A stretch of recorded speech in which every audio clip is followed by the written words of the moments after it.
আসসালামু আলাইকুম, আমি জুবাইর। আজকে টিউটোরিয়ালে আপনাদের যেটা দেখাবো সেটা হচ্ছে কমন জেএস মডিউলস ব্যাস ইকমাই স্ক্রিপ্ট মডিউলস। এইটা আমরা কিভাবে ব্যবহার করব সেটা জানবো।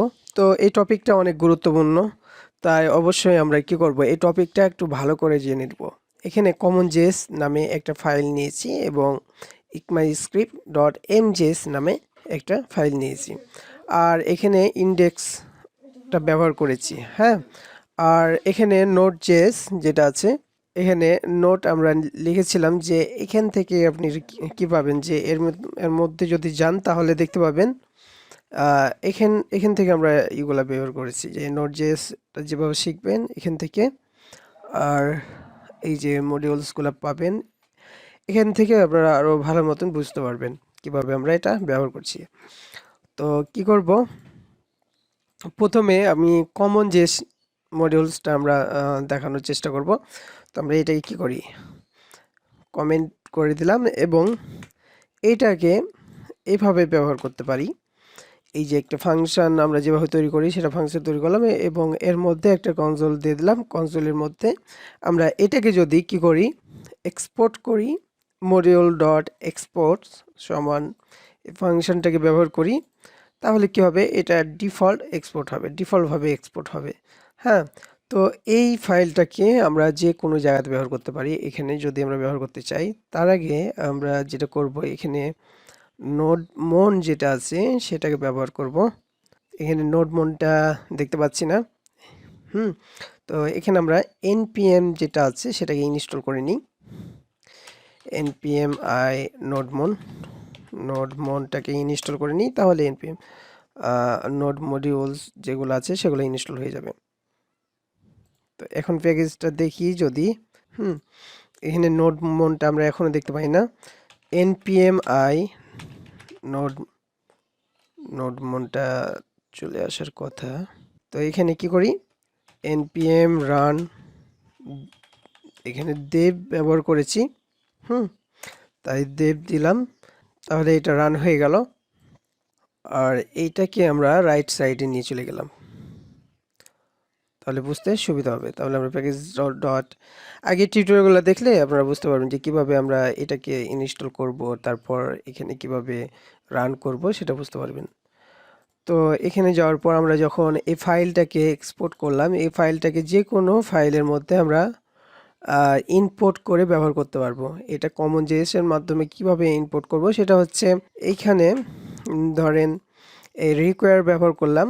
রিকোয়ার ব্যবহার করার পর এই বন্ধনীর মধ্যে আমরা যে এটা দিলাম, সেখানে আমরা ডট স্ল্যাশ ব্যবহার করার পর এখানে ফাইলটার নাম আমরাকে বসাই দিতে হবে, এই ফাইলটার নাম। ঠিক আছে, এই ফাইলটার নাম বসার পর আমরা কি করতে পারবো, এই যে এখানে যেটা আছে এটা, এখানে যে কোনো নামে আমরা ব্যবহার করতে পারবো, অ্যানি নেম। ঠিক আছে, তো আমরা এটাকে যদি, এটা যেহেতু কি, এটা একটা ফাংশন না, এই ফাংশনটাকে কল করার জন্য আমরা কি করতে হবে, এই বন্ধনীটা ব্যবহার করলাম। তো দেখেন যে ওই লেখাটুকু, মানে এই ফাংশনটুকু এখানে কল কল হয়ে গেছে, এই ফাংশনটুকু এখানে কল হয়ে গেছে। তো আমরা যদি এটা না কল করি তাহলে এটা দেখতে পাওয়া যাবে না। তো আমরা এখানে ফাংশনটা কল করতে হবে, এখানে যে কোনো নাম ব্যবহার করতে পারবো, এই যে।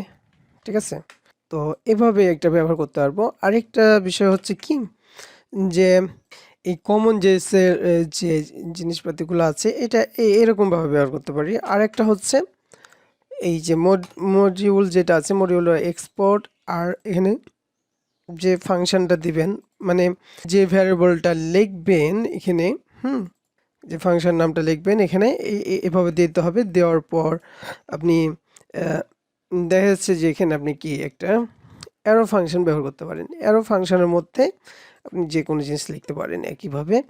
তো এটা দেওয়ার পর আপনি যদি এইখানে এভাবে করে ব্যবহার করেন, তাহলে আপনাকে ব্যবহার করতে হবে কিভাবে, এইরকমভাবে ব্যবহার করতে হবে।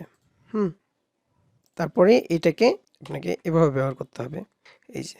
ঠিক আছে, আমি যদি আরেকটা কোনো কিছু লিখি, এখানে লেখার পর ফাংশন টু ব্যবহার করি, হ্যাঁ, তো এইটাকে যদি আমরা এক্সপোর্ট, এই নামটা দিয়ে আমরা এখানে দিলাম, তো এখানে কমা দেওয়ার পর এই যে, সরি কমা ব্যবহার করিনি, তারপর আমি 2 নাম্বারটাকে যদি করি, এই যে 2 নাম্বারটা কল হয়েছে।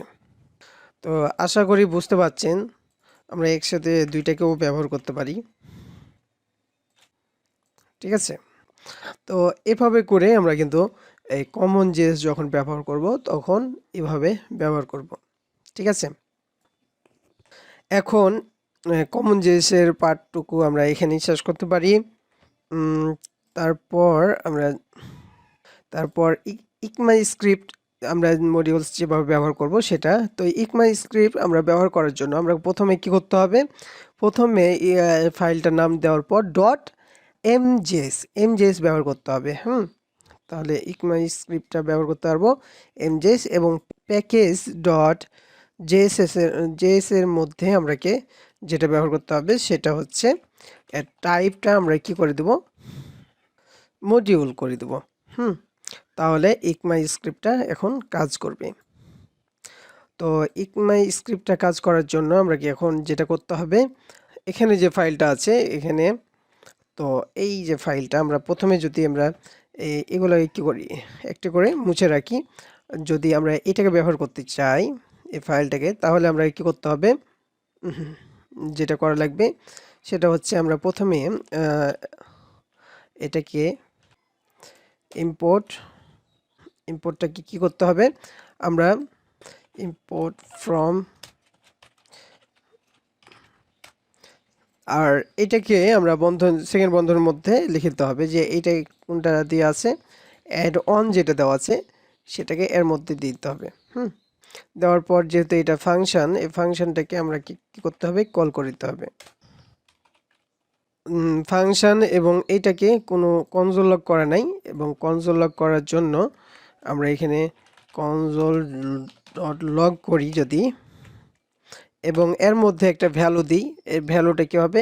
এই ফাংশনের মধ্যে যাবে, এখানে যাওয়ার পর এর সাথে 2 যোগ হয়ে যাবে। এখানে যা ভ্যালু দেবো তার সাথে 2 যোগ হয়ে যাবে। তাহলে আমি 2 দিয়েছি, এখানে 4 হয়ে গেছে। ঠিক আছে? সেটা দেখতে পাচ্ছি এরকমভাবে। তো এটাকেই আমরা যেভাবে ব্যবহার করব, এখানে একইভাবে যদি এখানে এক্সপোর্ট ডিফল্ট কি বলে, এখানে আরেকটা যদি আমরা এক্সপোর্ট করি, ধরেন যে আমি এখানে এটা এভাবে এক্সপোর্ট করেছি, আর এই দুইটা ফাংশন, এই দুইটা ফাংশনকে আমরা যদি এক্সপোর্ট করি এরকমভাবে, এই যে এক্সপোর্ট, এখানে এক্সপোর্ট দিয়েছি, তো এখানে যদি আমরা একটা অবজেক্টের মধ্যে শুধু ফাংশন নামগুলো যদি আমরা বসাই দিই কমা কমা দিয়ে, তাহলে কি হয়ে যাবে? এই দুইটা ফাংশন কি হয়ে যাবে? একইভাবে এক্সপোর্ট হয়ে যাবে। যে বারবার ওর সামনে এক্সপোর্ট দেওয়া লাগবে সেটা না। আপনি যদি চান যে এভাবে এক্সপোর্ট করব তাও পারবেন, আর এভাবে করলেও হবে, একই কাজ হবে। তো আমি এটাকে উঠাই দিলাম। ওঠার পর এখানে যে এটা আছে, এই যে একই নাম, তো কি করব? একই নাম হয়ে যাচ্ছে সেহেতু আমরা এটাকে উঠাই দিলাম। উঠা দেওয়ার পর এটা আসলো। আসার পর আমরা যদি এইটাকে এই যে দেখালাম, দেখার পর আমরা অন যেটা আছে এটাকেও যদি দেখি এইরকমভাবে আমরা দেখতে পারবো। তো এখানে লগ টু, তো এইটাকে আমরা এভাবে দেখালাম, এই যে 6 আর 9, এখানে 2 করে যোগ হচ্ছে সেহেতু এটা দেখাচ্ছে 6, 7 আর 2 9, তো এরকমভাবে দেখাচ্ছে। আর এখন আমরা যদি এটাকে এক্সপোর্ট ডিফল্ট করি তাহলে কি হবে? এক্সপোর্ট ডিফল্ট করলাম, দিস এক্সপোর্ট ডিফল্ট করলে পরে আপনি ডিফল্ট যেটা ফাংশন মানে নেম, সেটাকে আপনি যে কোনো নামে আপনি ব্যবহার করতে পারবেন। ধরেন যে এখন এইটুকু নাই, এইটুকু নাই, তখন আপনি কি করলেন? এইটুকু নাই, আপনি তখন কি করলেন? এইটুকু অংশকে আপনি উঠাই দিয়ে অ্যানি নেম, যে কোনো নাম ব্যবহার করতে পারলেন। করার পর আপনি কি করবেন? এটাকে যদি আমরা কনসোল লগ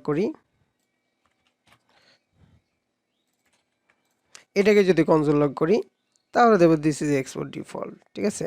শুধু আপনি যে কোনো নামে ওইটাকে পেয়ে যাবেন এটা। কিন্তু আপনি যখন শুধু এক্সপোর্ট করবেন তখন কি হবে?